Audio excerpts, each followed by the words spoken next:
एकीकडे तत्कालीन व्हाईसरॉय यांनी भारतीय राजकारण्यांची सल्ला मसलत न करता भारत जर्मनीशी युद्धात असल्याचे परस्पर जाहीर केले. हिंदू महासभा, मुस्लिम लीग या राजकीय पक्षांनी त्यांना पाठिंबा दिला. तर राष्ट्रीय काँग्रेसचा ब्रिटनला युद्धात मदत करण्यापूर्वी भारतीय स्वातंत्र्याचा आग्रह होता. हा काळ भारतीयांच्या एकतेची कसोटी घेणारा होता.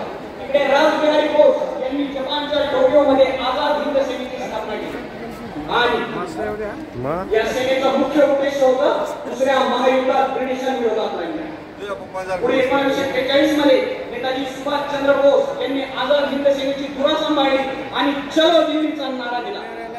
या काळात त्यांचे विश्वासू अंगरक्षक होते कर्नल निजामुद्दीन. आझाद हिंद सेनेत मुस्लिम सैनिकांचा मोठ्या प्रमाणावर सहभाग होता. मग major general Shahnawaz Khan, colonel Mehboob Ahmed, colonel Shaukat Ali Malik ही तर फक्त काहीच नावं आहेत. हल्लीच्या काळात नेताजींना कट्टरपंथी दाखवण्याचा जो काही प्रयत्न केला जातो या घटना त्याला खोटं ठरवणाऱ्या आहेत. नेताजी सुभाषचंद्र बोस व त्यांच्या आझाद हिंद सेनेने जपान सोबत मिळून भारताला स्वातंत्र्य मिळवून देण्यासाठी मोठा संघर्ष केला. त्यांनी अंदमान व निकोबार ही बेटे जिंकली आणि त्यांचे पुढे शहीद आणि स्वराज असे नामकरण केले. पुढे ताइवान येथील ताइपेई मध्ये झालेल्या विमान अपघातात नेताजींना वीरगती प्राप्त झाली. जो आज साहिबे मनसद है कल नहीं होंगे, किराएदार है यात्री मकान थोड़ी है, सभी का खून शामिल है यहाँ की मिट्टी में, किसी के पाप का हिंदुस्तान थोड़ी है. शेवटी भारतीयांच्या या एकात्मतेच्या आणि लाखो क्रांतिकाऱ्यांच्या बलिदानानंतर दिनांक 15 ऑगस्ट 1947 रोजी भारताला स्वातंत्र्य मिळाले. सुमारे 200 वर्षांच्या संघर्षाचं लाखो क्रांतिकाऱ्यांच्या बलिदानाचं संपूर्ण देशात आनंदाचं वातावरण होतं.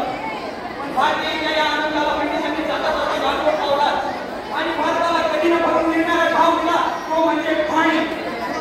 सांप्रदायिक भारतातून वेगळा केला गेलेला पाकिस्तान हा भारतीय इतिहासातील सर्वात वेगळा फाणीच्या काळात घडलेल्या दंगली आणि त्यात सर्वसामान्य जनतेवर झालेले सामाजिक अत्याचार या घटना खरंतर मानवतेला कायम वापसणाऱ्या.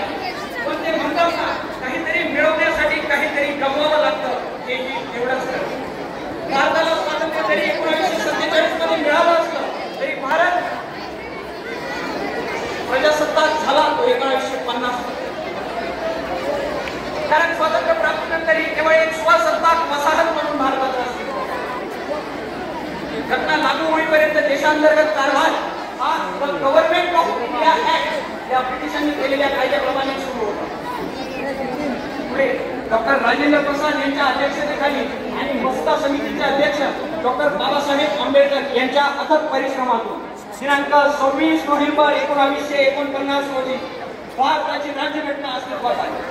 मावळते गव्हर्नर जनरल राजगोपालाचारी यांनी 26 असल्याची घोषणा केली व राज्यघटना स्वीकृत झाल्याची आणि दिनांक 26 जानेवारी 1950 पासून अंमलात आल्याचे जाहीर केले. याच दिवशी भारताचे पहिले राष्ट्रपती म्हणून डॉक्टर राजेंद्र प्रसाद यांनी शपथ घेतली व पदभार सांभाळला. धर्म से परे जात से ऊपर हो पहचान, धर्म से परे जात से ऊपर हो पहचान.